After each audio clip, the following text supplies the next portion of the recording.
Hey everyone, welcome back to the Suburban Homesteader. My name is Megan and I'm going to be showing you a super easy way to bake bread at home. Only 4 ingredients, about maybe 10 minutes of your time, and it's so easy to do at home, so let's get started. Alright everyone, so I'm going to be starting the prepping of this the night before I'm going to be baking. So I'm just going to whip everything together now, do a very light mixing, and then I'll be letting it to proof overnight, and I'll be looking at baking it tomorrow. So it's very simple. It's only 4 ingredients: flour, all-purpose flour, salt, yeast, instant yeast, and water. So I normally just use the all-purpose flour when I'm doing this recipe. I'm actually going to try something a little bit different. I'm going to try the all-purpose flour, but also some wholemeal flour in this as well. So let's get started. So I just need a big bowl. Now with the water, it's about 1.5 cups of water, and it has to be warm water or very warm water. The instant yeast, I tend to use this Lowen Whole Foods instant dried yeast. I find this is quite effective. And this one you need 2 teaspoons. And the salt is also 2 teaspoons. And then the 3 cups. So with the flour, we're doing 2 cups of the all-purpose flour and 1 cup of the wholemeal flour. All right, so let's get it all in here. Now, I couldn't find my 1 cup measuring cup, so I'm just going to use this 1/2 cup. So I'm going to be mixing all the dry ingredients first before I start putting the water in.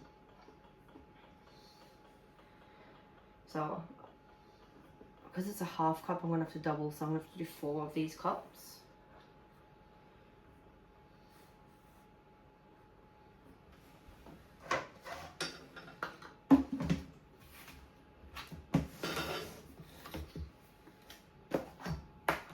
And then 2 of these cups. Probably a dangerous way of doing that.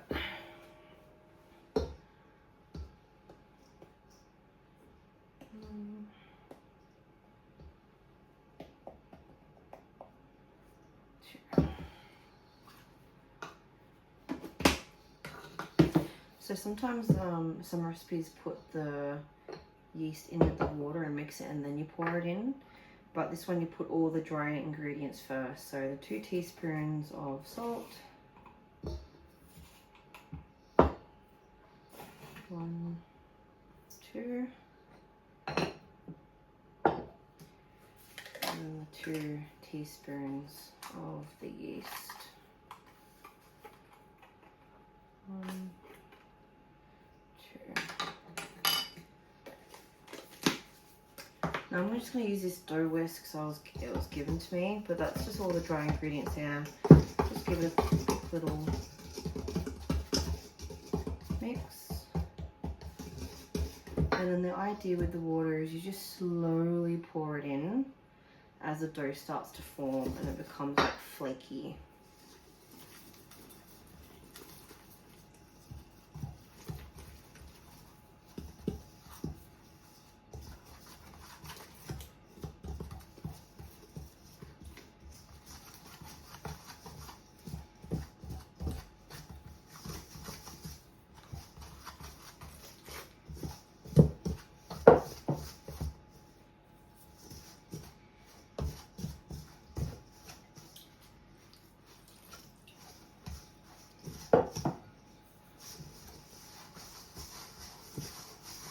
See how it's starting to be all flaky? We just add that little bit of rest of the water in. But you don't want to put it all in at once, just slow bits at a time.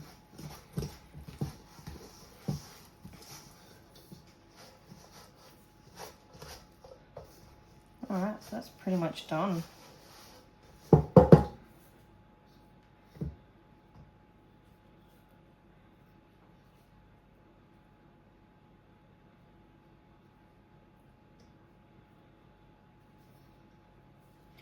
So now what I'm going to do is just pop a tea towel over the top, and I'm going to let it proof overnight.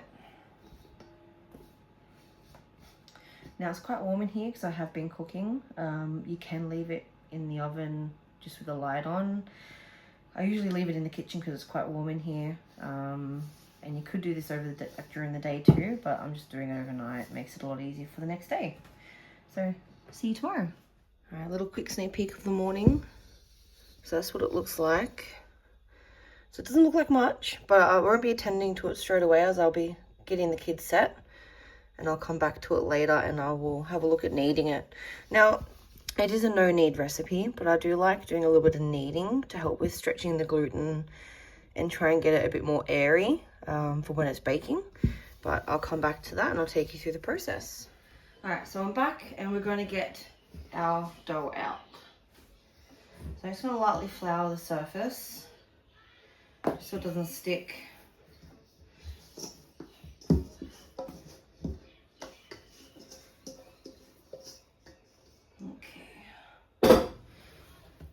Alright, so I'm just giving it a little bit of a knead just to get all the little, if there's any little bit of hard bits of flour or anything like that from the overnight proof. But the idea is just to stretch it out and fold it back in on itself. And you just once is enough, really, if you really wanted to. You just do this, set it out, and you'll have it proofing for it to rise, and then you'll bake it. But I'm going to probably do it twice just because I've got the time today.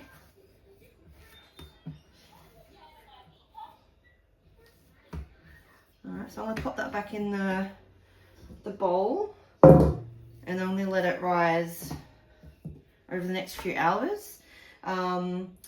Temperature definitely plays a role with how quick it rises. So when it's warmer, it will rise quicker. If it's colder, it might take a bit longer, or you might need to maybe utilize the oven or whatever the case is. But so I'm going to cover this back up, and then in a few hours we'll come back. I might knead it again, and then I'm going to swap bowls and we'll go from there, and I'll show you exactly what I do to then get it prepped for getting it in the oven and baking. So see you in a little while.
So we're going to get ready to baking now.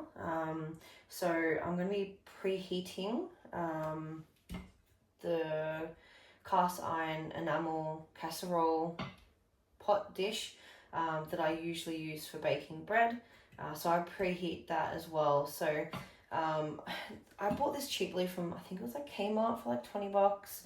But I have used other ones in the past as well. So this is one that I think I picked up from Kitchen Warehouse. It's silicone, it's oven safe. You can either cook it unfolded, or you can hook it up and cook it more like an oval. It was okay. It probably wasn't my most favorite. I might need to hone in on it, and it might be good when you're trying to make small little baguettes maybe. This is another one, so it's like a bread pan tin, loaf tin, and it's pretty good. I've used it a couple times, The way I like to do baking the bread though, and it might vary depending on who you talk to with how they do it, but I like the idea of having a lid. So what it is, you know, you pop your bread dough in here, you give it a bit of a spritz with water, and then you seal the lid and you whack the whole thing in the oven. And while it's, you know, for about 30 minutes initially, and then while it's cooking or baking, you know, it's also kind of steaming it a little bit too. And then the last little bit, you take the lid off, and then, you know, that's where the last little bit will help with, you know, making it more golden, crispy, however you like it on the outside. You can't do that with the other ones. I know you can get some bread tins that have like a lid to it. I know when I was looking for something like this, it was really hard to know what was good quality or not. I think I also picked this up from a Kitchen Warehouse. It's really solid quality. And look, I don't mind baking with it. I like the idea of having, you know, baking bread in this shape, especially because it looks like, you know, store-bought, like, you know, for the kids. But I like having it. I don't know if like having a lid will make it a bit different with how I want it. Maybe I'm just being a bit picky. But I do tend to do this. Obviously, it's going to be more of an oval shape than it would be a rectangle. So just whatever you choose the most. So what I'm going to be doing is I'm going to be setting in the oven for 230. Now, whatever you use, the biggest thing is you want to make sure that it can take. So it's oven safe to what temps you need it for. So obviously you're going to need something that's safe to 230 degrees Celsius. Including if you got one with a lid. So a lot of people for sourdough making end up using like your Dutch ovens and things like that. It's got to do with how it holds heat. But yeah, like I said, and they're really expensive. Like I said, this was like 20 or 30 bucks. I think Aldi, I think I saw someone posting up that Aldi was selling something similar during one of their special weeks. But the main thing is making sure that it's totally oven safe for what you're using it for. So I'm going to be preheating this. While I'm popping this in the oven to preheat, you probably don't need to do this step, but I'm going to be chucking this straight as it is into the fridge. The reason why I chose this size bowl is because it kind of mimics almost what this is going to be. Just makes it a little bit easier because I'll be literally pulling this out and putting it straight in. Prior to doing that though, I'll score it and maybe chuck a little bit of flour on top to dust it. But I'm going to be putting this in the fridge for the duration, and then after half an hour we'll come back and we'll have a look at getting it actually in the oven. So I'm going to pop this in.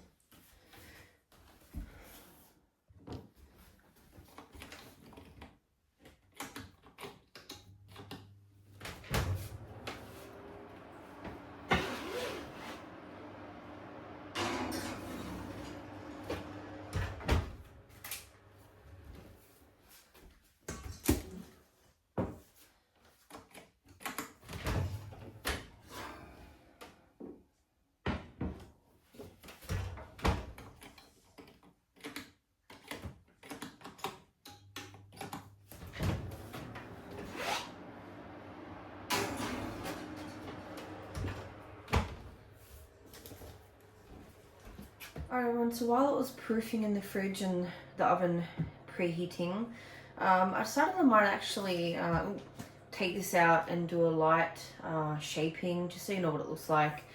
I have literally just put this straight, you know, from here into the cast iron, just as it is. The shape might not be the best, but it still tastes the same. But I'm going to take it out and just show you what it looks like. I might, like I said, I might do a light shaping, and then I'll have a look at scoring it.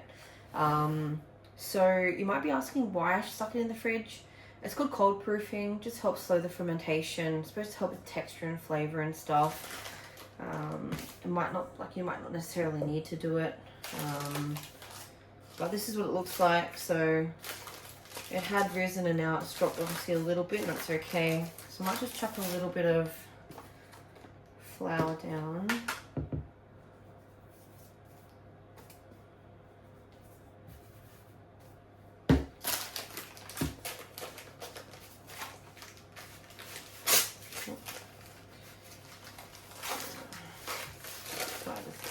Straight in because it sticks to this.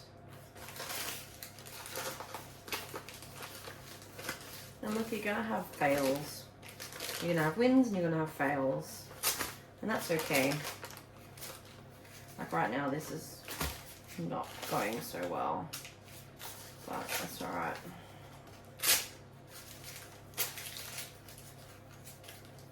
And I'm not going to edit this out.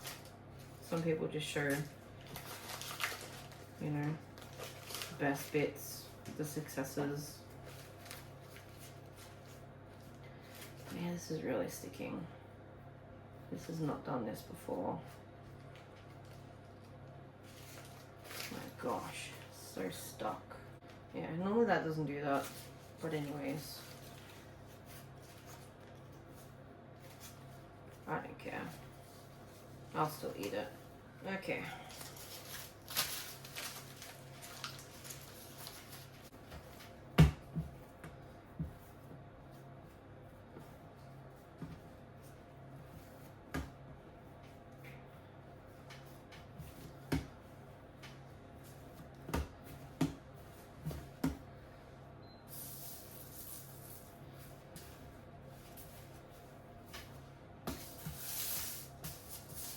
Alright, that'll do. So in regards to scoring, not an expert. Interestingly enough, the lame that I got when I was doing this sourdough baking, I got like a kit and it came with a lame and I put it in a very safe place and I only just found it. It's been a couple of years. Literally I found it the day after I bought a new one. So this one is like a wheel that you have to tighten and turn. But this one is more like a box cutter knife. So again, I'm no expert. The last times I've been doing it, I've sometimes used a knife and it hasn't worked out well. Other times I haven't scored it. I looked it up actually. So the big tip people give you, or what I've seen, is that you have to have confidence. You have to have confidence going into the scoring, because if you're not confident, it won't be successful. So you have to show confidence. Ooze confidence. All right. So this is confidence. I have no idea if this is working on mesh. Confidence. So apparently you go whatever shape you want and then you cut a little bit in so it actually creates as it opens up. As it bakes, it'll open up a bit more. Is this right? I have no idea. You might have some more tips for me. That looks like I've completely destroyed it, but we'll see. All right, just give it a little flour. All right, so I'm gonna get the cast iron pot out now. I'm literally gonna plonk this straight in. I'll have a bit of water on hand to give it a bit of a spritz inside, and then I'm gonna literally seal it up and bake it, and we'll see what it turns out like with this huge gaping hole that I've made with my confident lame scoring. All right.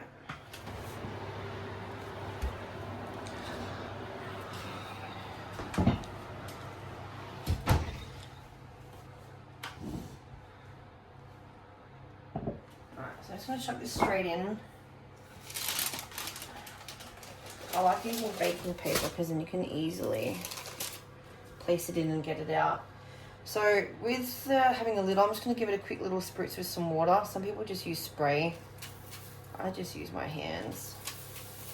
How much? That much. Wipe the lid on. Like I said, it bakes for half an hour with the lid on at the 230 temperature.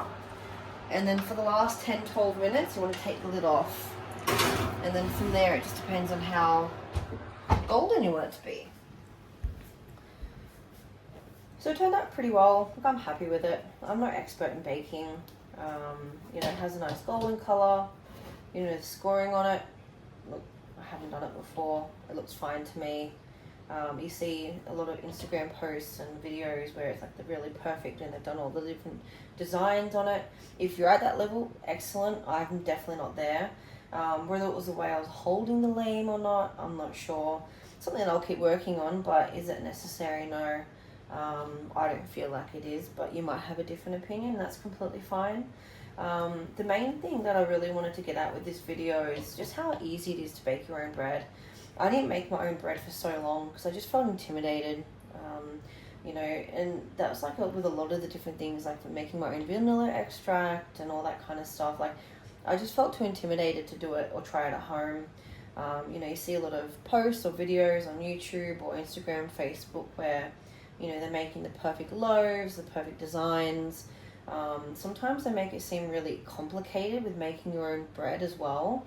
I did dabble in sourdough making there. I might do a separate video on that as to why I don't do sourdough anymore.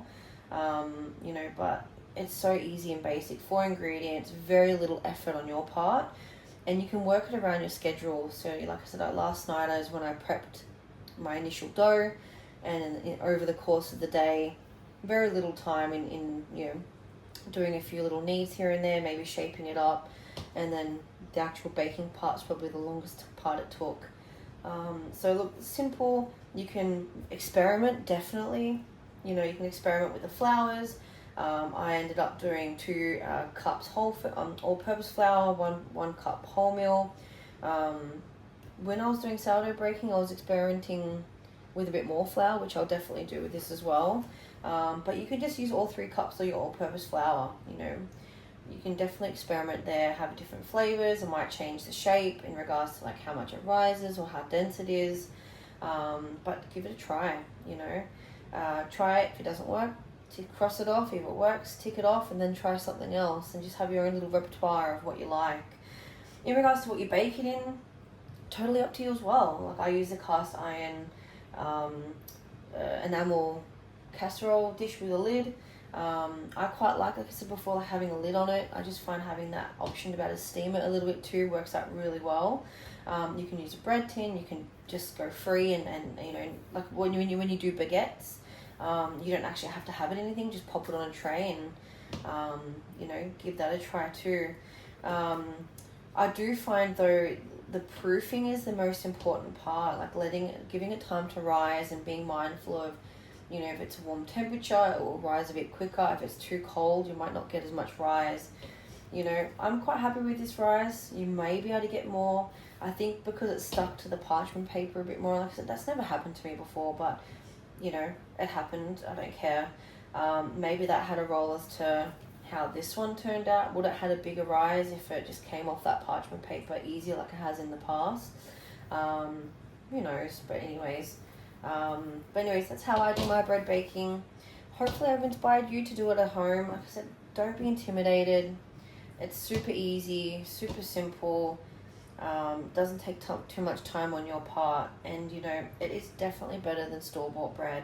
You know exactly what's in it, and you know, no matter what it looks like, it's going to taste the same anyway. It's going to taste nice. So hopefully give it a shot. If you have any comments, opinions, feedback about, you know, whether you're just starting your bread baking journey, you know, now, or if you've been doing it for a while, if you have any tips on how to score properly, you know, or a little bit better or easier, hit me up too. Thank you very much for watching.